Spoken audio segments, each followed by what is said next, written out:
Good morning, everyone. Welcome to the Women Racing to Win. Joe Samniego here, along with Daniel and Sari from Racers, the girls behind the helmet. Be sure to comment in the chat room with your questions and opinions. We got a good amount of racing to talk about, including an interview with Bridget Burgess. We'll start off with Italian Formula 4 and Formula Regionals on the other side of the pond. Hello, everyone. Thank you, Joe. Of course, thank you for everyone following us both in the US and Europe. Good morning if you're in the US, and good afternoon if you're over here in Europe. As you said, Italian Formula 4 and the Formula Regional European Championship were back on track last weekend in Red Bull Ring in Austria.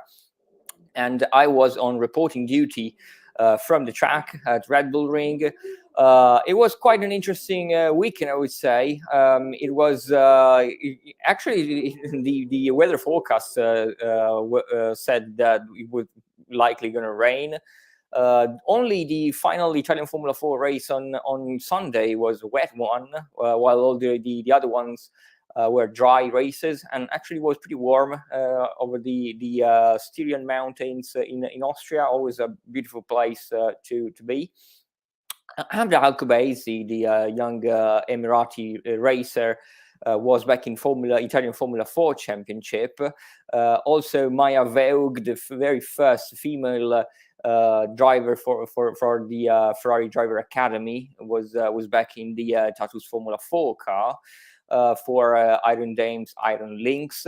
That is a very, very interesting team extending their programs week after week, both in GT racing and in Formula cars.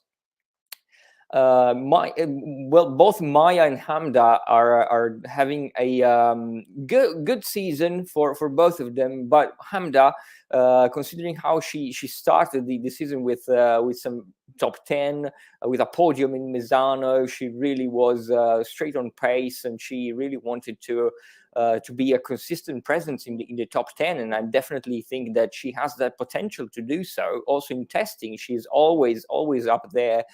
Often in top 6, top 5. And remember, this is a huge field of over 30 cars.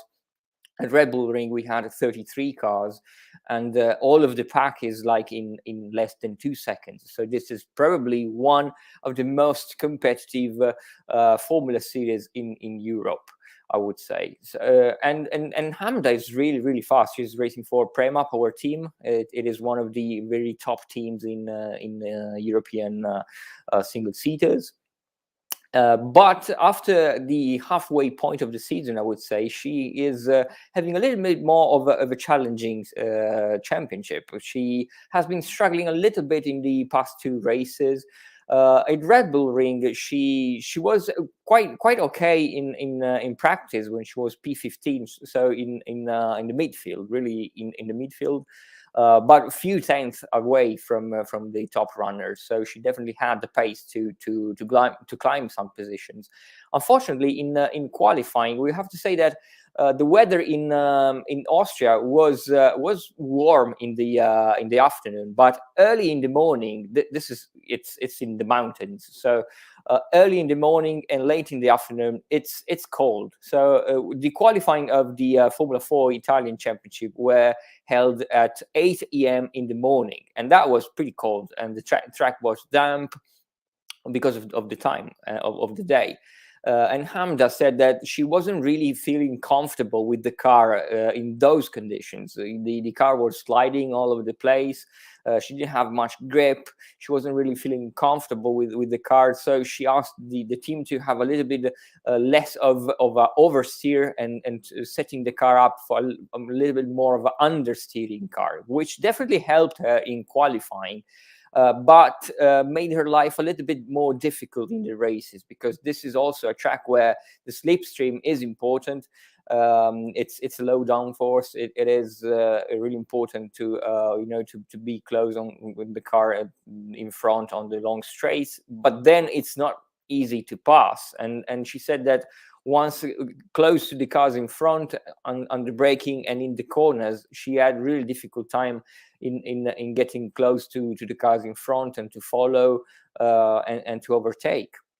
And this is also something that Maya Veog said, pretty much the same thing. In race one, Hamda was P19, and that was not her best race, but still she made up a few positions because she had quite a difficult qualifying. So still that definitely made up some positions in race one, which was okay. Same thing for Maya. But then in race two, the Maya Veog had a pretty good race. She made up 7 places in race two. While on the other hand, Amda was also recovering, but she had she tangled with another driver and finished in the gravel, also triggering a safety car in race two. So that was DNF for Hamda in race two. Very unfortunate for her. But she again made up a very good positions in race three, and she was P18 in the final race of the weekend on Sunday. Starting from P20, P22, I guess. So again, still climbing up the order a little bit. This was a little bit of a mixed weekend for Hamda because she had very high expectations coming into the weekend. This was probably one of the best weekends last year, together with Monza. She scored the first point of her career in Formula 4 here in the Red Bull Ring last year. So she told us that she came into Austria with a little bit higher expectations, but still how the situations unfolded. She made up some positions and still finished pretty much in the midfield, which is pretty good for this huge field. While Maya Veog had a P17 in race one. Also, she was starting P25, so that was some good positions gained into the race. P14, as we said, in race two, and P16 also in race three. So that was pretty solid weekend for Maya. She still has to score a point in this championship overall, but I would say that we have really to watch the rookie standings for Maya Veog because she's one of the rookies of this championship. It's big field, it's a really competitive one, and she was P9 and P6 in the rookies. So I think this is the standings that we have to watch for Maya Veog. She's not that bad in the standings. I think she's P5 in the rookie standings so far, with also having a couple of podiums to her name in that class. So overall, I think that was a pretty solid weekend for both of the ladies in the Italian Formula 4 Championship. A solid weekend, and considering the size of that field, 30 teams, that's just I can't think of any other series that I've seen in Europe that has had that big of a field, and especially Formula 4s where it's so competitive. Everyone trying to get those wins, go up to Formula 3, Formula 2, and maybe even Formula 1.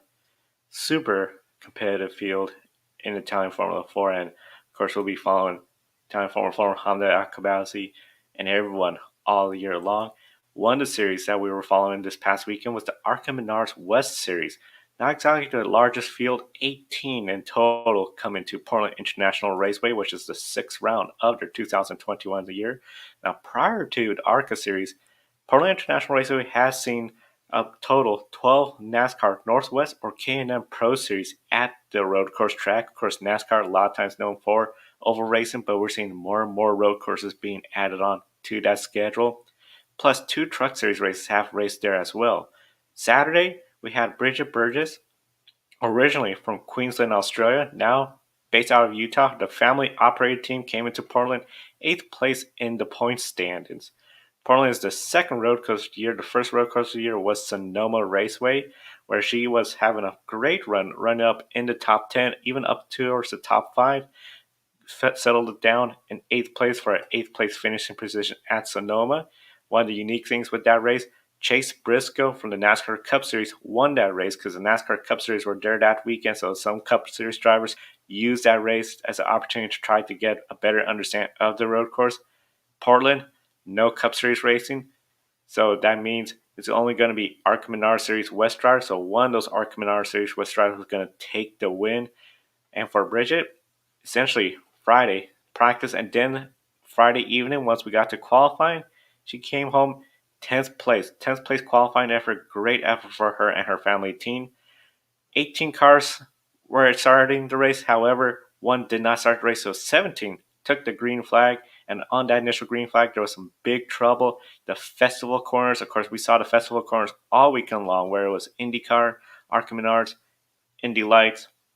That was a trouble spot annually. That is always one of the trouble spots because you're coming down such a long straightaway. Slamming on the brakes, so in the start, especially with stock cars with colder tires, a lot of lockup, a lot of mayhem entering that corner, and we saw Bridget. She exited the corner fairly unscathed, but did sustain some front end damage. Driver's side front fender was gone over the front wheel, so it was a little bit where it looked like something out of a stock car short track race, but this is, of course, ARCA Menard Series running the road course. That second restart, though, after the first yellow, this is where we saw some amazing driving from Bridget. As the leaders were tangling, getting all sorts of trouble in the festival course, she maneuvered her way around to get up to 4th place, missing all the mayhem in that corner. So for the most part of the race, she was running up there in the top 4 until the race break caution. The race break caution around the halfway point in the race allowed all the teams one pit stop to make adjustment, make changes. And it was in this second half of the race where we saw Bridget start to fall down the running order to around 7th place, 8th place in the race. However, watching her run lap after lap there, it seemed exiting the festival corner, she was really strong in that part where if she was near a vehicle, she could get around them, exiting the corner, entering essentially the turn 2 area, which leads to the S's. However, a late spin from a car that was running a lap down ahead of her caused her to spin in trying to avoid that vehicle that was right at the exit of the final corner of the racetrack. She managed to get going again, but that other car stayed there, was stalled out, so the full course caution flag did come out. And unfortunately, it was during this full course caution, something broke in the vehicle, and on the end of the long backstretch, her vehicle just started to slowly come to a stop. Very unfortunate break for her. The towed vehicle pushed her to the garage area. The garage area is located outside of the racetrack area, where the pit lane area. You'd make that right-hand turn to go to the garage. You go to the left-hand corner, in which case you're pretty much done for a day. So it was a very tough break, finishing 16th place, but have been running in the top 10 pretty much the entire race. Here's what Bridget had to say about her effort. Bridget, I know they started off promising top 10 qualifying position. You got up to 4th place, but it looked like something happened. Can you tell us what happened to the car?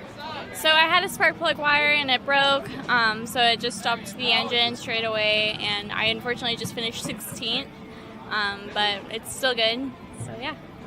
Now I know overall this season you had a good run at Sonoma. You came in 8th place in the points. How would you rate your season so far in the ARCA Menards West? I think it's going pretty good considering the team we have. It's just a family-owned team with my parents, and we work really hard. This week we've had a lot of long days. Working a lot of late nights, getting up early in the morning, and we work with what we have. This is the only car we own. I don't have a spare car, so we're always hustling. So I think considering what we have, we are doing really good in points.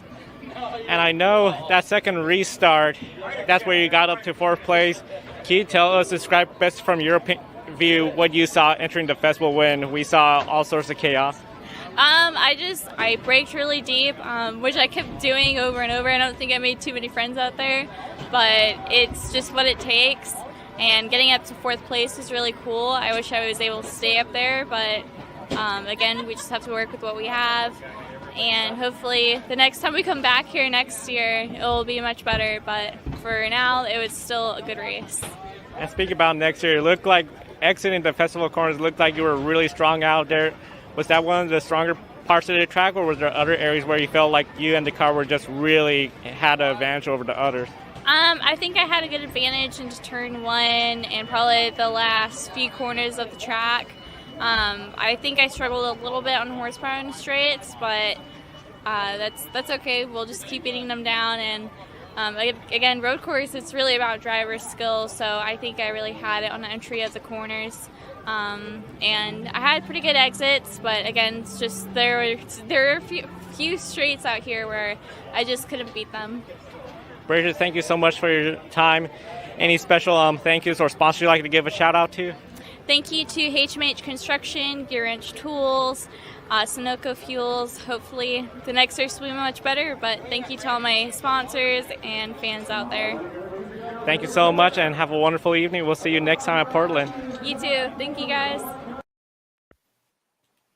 And definitely when it comes to Bridget running in the Arca Menard Series West, there are only 3 more races this year, but she was talking about next year already, so we'll be looking forward to seeing her in Portland next year. And we're definitely looking forward to hearing about Carrie Schreiner's weekend in GTC racing. Yeah, Carrie Schreiner is having quite a good month, I would say. She was racing last weekend in Italy in the Italian GT Championship. She finished on the podium in Imola. Went to Lausitzring back-to-back for the GTC Championship, which is a GT3 series in Germany. They have 3 races per weekend. One is an endurance race, 2-hour race with driver change midway through, and 2 sprint races.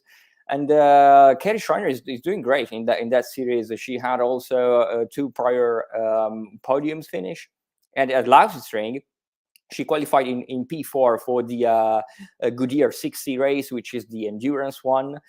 Finished P4, so there's still good points and very consistent pace for young Carrie Schreiner, who was yesterday was her birthday. She just turned 23, so definitely happy birthday to Carrie Schreiner. And in the 2 sprint races on Sunday, she was even better. She qualified in a P3 and P4. And moved up 1 position in both the races. So she finished the P3 in the first sprint race, and in second place in the second sprint race. So that was really a positive weekend for Carrie Schreiner at Lausitzring. She's racing in GTC in Audi R8 LMS GT3. Number 99, so that's also pretty much the same car of Sophia Floersch in DTM, and also she is sponsored by Scheffler. And also at Lausitzring, interestingly, she was also featuring the Space Drive steering system with which is a not mechanical system, just an electronic steering system, which Sophia Floersch has been developing throughout her maiden DTM campaign. So that was also an interesting stuff. Carrie Schreiner never stops, and this weekend will be back in action in the Italian GT Championship, where she's racing in a Ferrari 488 GT3 by AF Corse, a very, very competitive Italian team. And so Carrie Schreiner will be again targeting more podiums in this series, and hopefully we'll see her soon on the top step. Definitely hoping to see her in the top step soon. I know one of the things when it comes to, sorry, you just reported, Carrie, as you mentioned, has a good amount of sponsorship when it comes to drivers and sponsorship. Unfortunately, we heard the big news that Abbi Pulling essentially kept bringing her British Formula 4 season to a halt due to a lack of funding. And of course, as we know, motorsports is not a cheap sport. You're very dependent on sponsorship. Good amount of motorsports racers and even female racers have a hard time obtaining sponsorship. Now, Dan, I know we have W Series, and we're seeing more programs like NASCAR's Drive for Diversity to help break the barriers in motorsports. Do you believe there is still a lot of work to be done when it comes to breaking down the barriers of cost, especially for female racers? Yes, definitely. As you said, I think that is the sport's main issue today.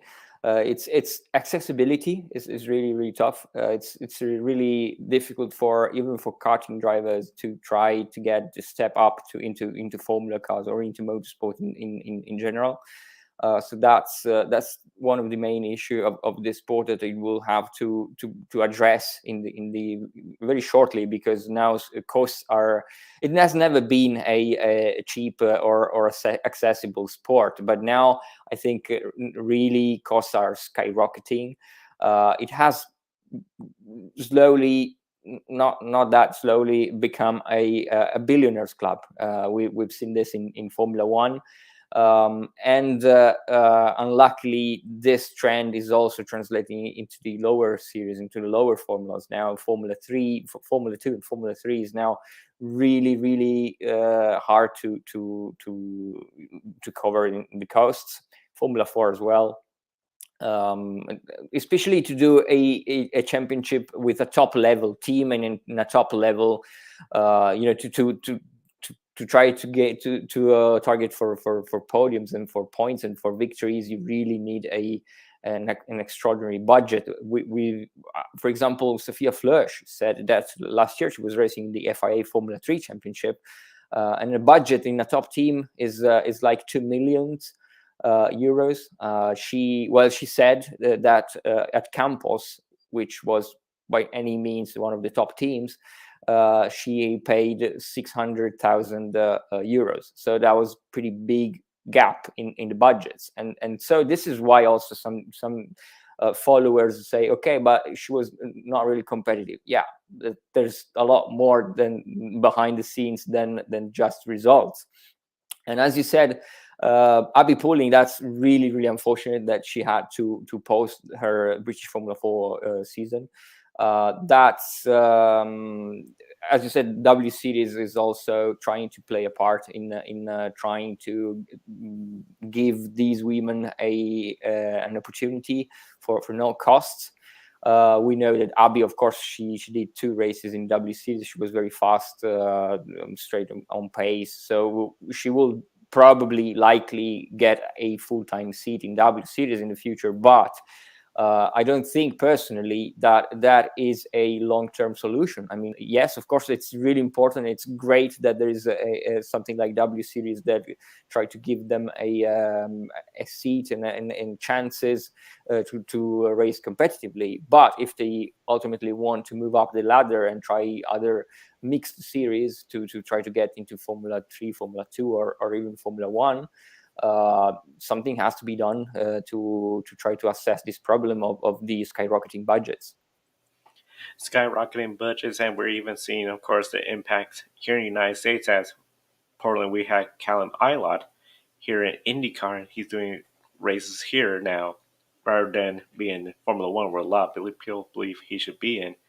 When it comes to Bridget, even, she's trying to hopefully get into the NASCAR Drive for Diversity program, get some scholarships as well in there too. So we're seeing the effects, as you mentioned, of skyrocketing costs in motorsports.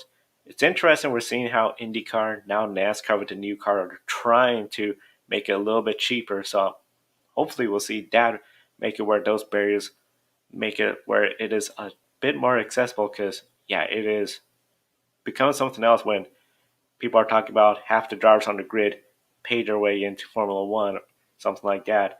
And then you see drivers just as talented coming to IndyCar in the United States. I think if we're going to see probably fans start looking into, okay, which series do I want to really watch?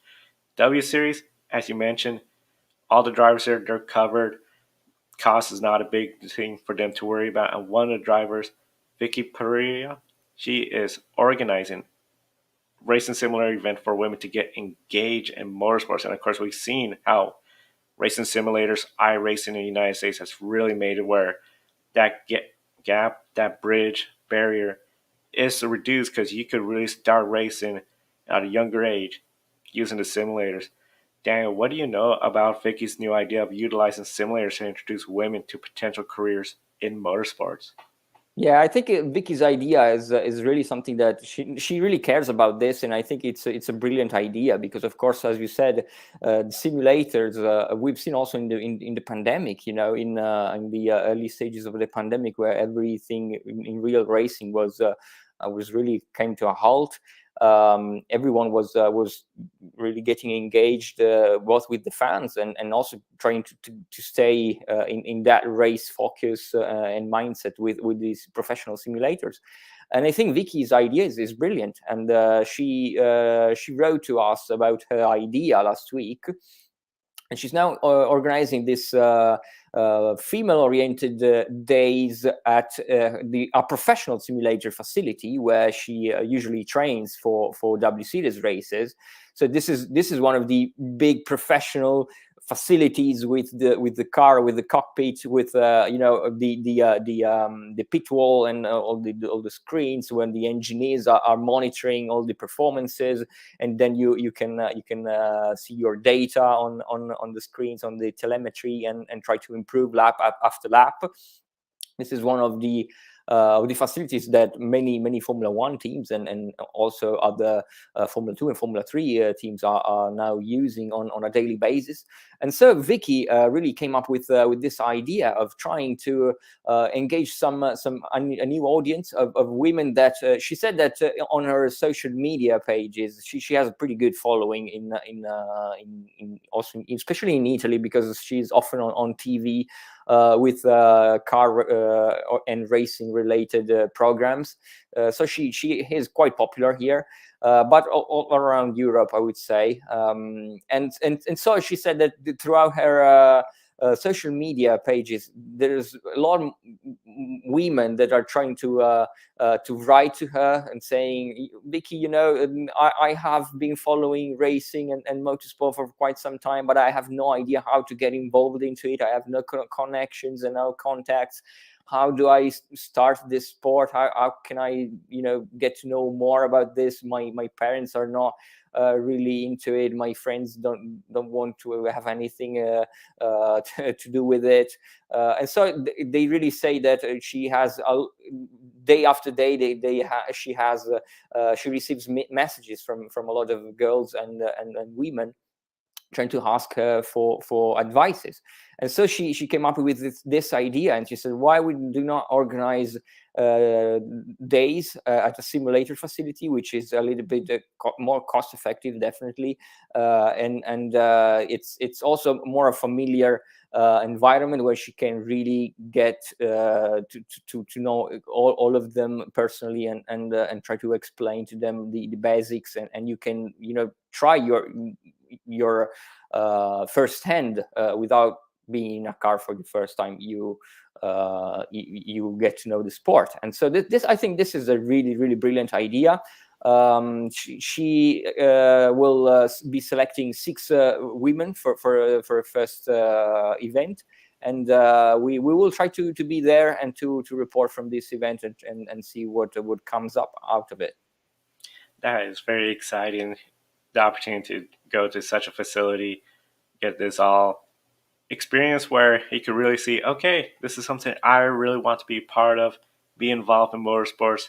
Great effort by Vicky, and we'll be looking forward to any coverage in the future of this day. And of course, the pandemic, as you mentioned, has changed a lot.